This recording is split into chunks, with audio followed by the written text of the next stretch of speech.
2013 में हिंदी सिनेमा को ठीक 100 वर्ष पूरा हो गया था और 2013 हमारे हिंदी सिनेमा के इतिहास के लिए एक बहुत बड़ा दिन था, क्योंकि ठीक 100 साल पहले 1913 को राजा हरिश्चंद्र के ऊपर एक पहली तस्वीर बनी थी और दादा साहेब फाल्के ने बहुत बड़ा रोल अदा किया था हमारी सिनेमा को पैदा करने में, हमारी सिनेमा को बाहर से लाने में। उसके बाद काफ़ी टेक्नोलॉजी में इम्प्रूवमेंट हुई, उन्होंने ही करवाया काफ़ी हद तक।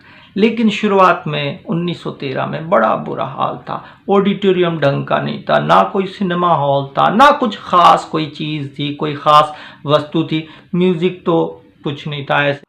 लेकिन उसके बाद एक शख्स आया, अभिनय अदाकारी की एक नई स्टाइल पैदा कर दी और उस शख्स का नाम है मोहम्मद यूसुफ खान, दिलीप कुमार। तो ठीक 100 साल के बाद उसी दिलीप कुमार साहब से मिलने के लिए साउथ से एक बहुत बड़ा शख्स आ रहा था जिसका नाम है कमल हसन। वो भी एक बहुत बड़ा रियलिस्टिक एक्टर है। तो रियलिस्टिक एक्टिंग शुरुआत करने वाले दिलीप साहब से मिलने के लिए आए थे, क्योंकि सिनेमा के 100 वर्ष को वो सेलिब्रेट कर रहे थे।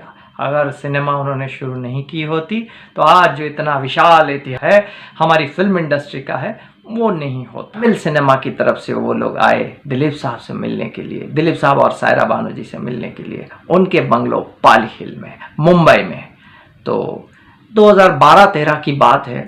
उन दिनों में उससे 2 साल पहले, उससे ठीक 1 साल पहले दिलीप साहब ने एक बहुत बड़ा जन्म दिवस मनाया था और वो शायद वो ऐसा एक जन्म दिवस था जिसमें सायरा जी ने एक बहुत बड़ी पार्टी दी थी, बहुत सारे लोगों को बुलाया था। उन दिनों में उन्होंने वाहिदा रहमान जी को भी पहचाना नहीं था ढंग से, थोड़ी देर के बाद पहचाना, ऐसा थोड़ी थोड़ी उनकी मेमोरी लॉस हो रही थी।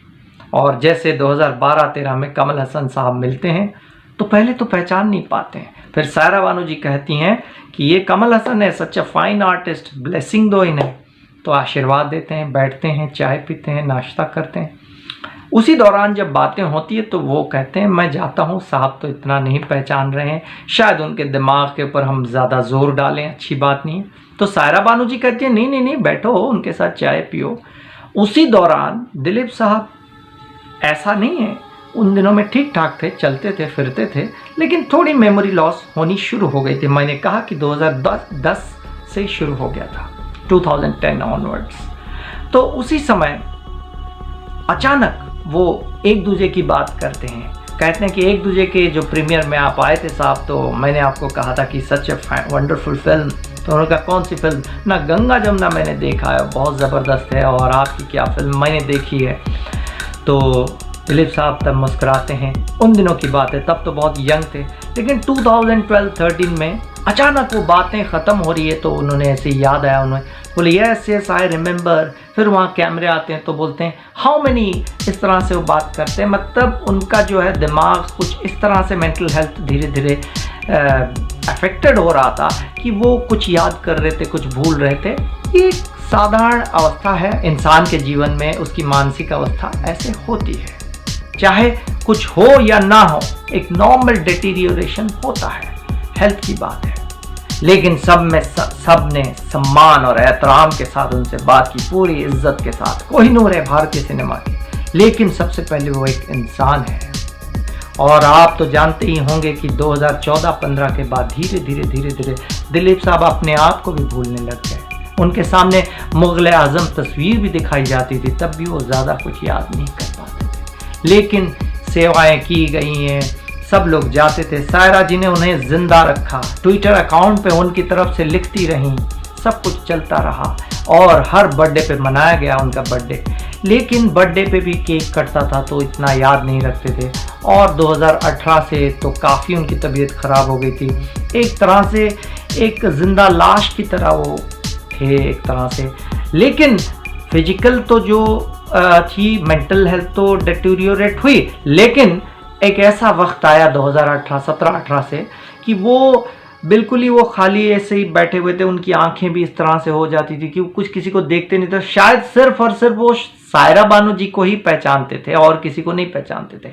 और कभी कभी पलक झपकते थे तभी पता लगता था कि हाँ दिलीप साहब कुछ बोल रहे हैं, तो सायरा बानू जी पता लगा पाती थी। तो ये अवस्था हो गई थी। लेकिन सायरा बानू जी ने जिंदा रखा उन्हें, अमिताभ बच्चन ने उन्हें जिंदा रखा, धर्मपाल जी ने जिंदा रखा, हम सब फैंस ने जिंदा रखा। तमाम लोगों की दुआओं में कभी कमी नहीं रही। हर साल जब भी वो अस्पताल में कभी कभार चले जाते हैं, जब भी जाते आते रहते थे, हमेशा 2013 में भी, 14 में भी, 10 में भी, 10 ऑनवर्ड्स हमेशा वो आते रहे जाते रहे। तमाम एक्टर, हम सब फिल्म इंडस्ट्री के लोग, इंडियन फिल्म इंडस्ट्री को बिलोंग नहीं करते हैं, वो लोग भी पूरे विश्व भर में उनके लिए दुआएं करते रहे, उनकी सेहत के लिए दुआएं करते रहे। सब लोग चाहते रहे हमेशा कि नहीं, दिलीप साहब जिंदा रहें, 100 साल जिए सब। तो हमेशा हर एक आदमी उनकी अच्छी सेहत के लिए हमेशा प्रार्थना करते रहे। ये दिलीप साहब की खासियत है और इंसानियत की खासियत है, हमारे भारत इतिहास की खासियत है, हमारे धर्म की खासियत है। कोई भी धर्म हो, ये धर्म है, मानव धर्म है, सबसे बड़ी बात है। आज दिलीप साहब हमारे बीच में नहीं है, लेकिन दिलीप साहब जाते जाते ये कह गए कि मैं हूं या कोई और है, इंसानियत के लिए, इंसान के लिए जो कर्म करना चाहिए तुम्हें करते रहना चाहिए। प्रत्येक इंसान का ये कर्तव्य है कि अपने परिवार में या कहीं और कोई भी वृद्ध व्यक्ति हो जिसकी मानसिक अवस्था थोड़ी ठीक ना हो, उसका भी वैसे ही सम्मान करें जैसे सम्मान 30 बरस पहले उसका करते थे। चाहे आप ढोंग ही क्यों ना करते हो, लेकिन आपको अपने आप के बारे में जान लेना चाहिए कि उस इंसान ने आपके लिए क्या किया था। उस इंसान को, उसके योगदान को भूलना नहीं चाहिए। जरूरी नहीं कि वो कोई बहुत बड़ा सितारा हो। दिलीप साहब अपने आप को कुछ नहीं समझते थे, शहंशाह हैं वो थे, लेकिन वो कहते थे प्रत्येक इंसान शहंशाह है, प्रत्येक इंसान के अंदर कुछ ना कुछ ऐसी क्वालिटी है, चाहे वो मामूली क्लर्क ही क्यों ना हो, मामूली शिक्षक ही क्यों ना हो, या कोई भी कुछ भी क्यों ना हो, उसके अंदर भी वो क्वालिटी है कि वो भी शहंशाह बन सकता है, और वो शहंशाह है। यही मानवता है। दिलीप साहब का दूसरा नाम है मानवता, दिलीप साहब का दूसरा नाम है इंसान, दिलीप साहब का दूसरा नाम है इंसानियत, दिलीप साहब का दूसरा नाम है खुदा का बंदा, अल्लाह का बंदा, ईश्वर, राम, कृष्ण, या जो कहिए, इंसानियत, इज्जत, एहतराम, इंसानियत की खिदमत करने वाला कोई शख्स है तो उसका नाम है दिलीप कुमार, यूसुफ साहब। तो यूसुफ साहब यही कहते गए, यही सिखाते गए कि कैसे दोनों आवाम, कैसे आवाम को एकत्रित किया जाए, कैसे लोगों की खिदमत की जाए, कैसे एक सेक्युलर कंट्री बनाया जाए। वो तो बन रही है, हम बहुत सेक्युलर हैं, लेकिन कैसे इंप्रूवमेंट लाई जाए सेक्युलरिज्म में। दिलीप साहब कभी भी इंसानियत के अंदर भेदभाव, फूट डालना, तकसीम करने वाली बात नहीं सोचते थे, ना ही कहते थे, किसी की खिलाफत नहीं करते थे, कोई गिर जाता था तो उसे उठाते थे।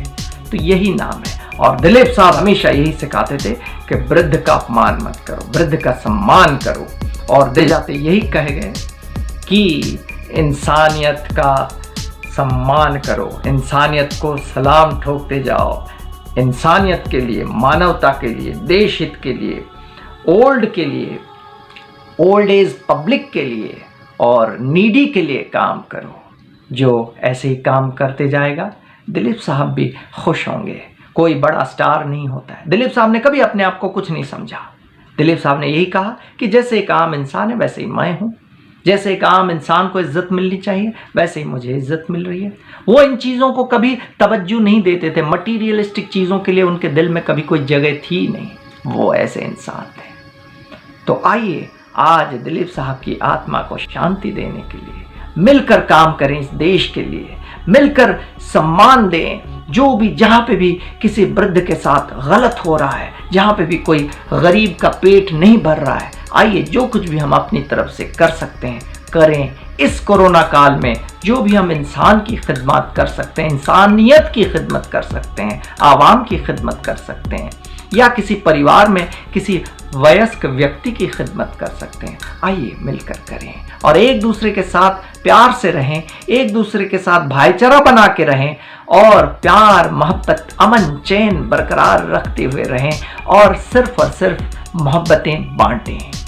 मुल्क को तकसीम ना करें, मोहब्बतों को तकसीम करें। मोहब्बतें दिल से दिल बांटते जाएं।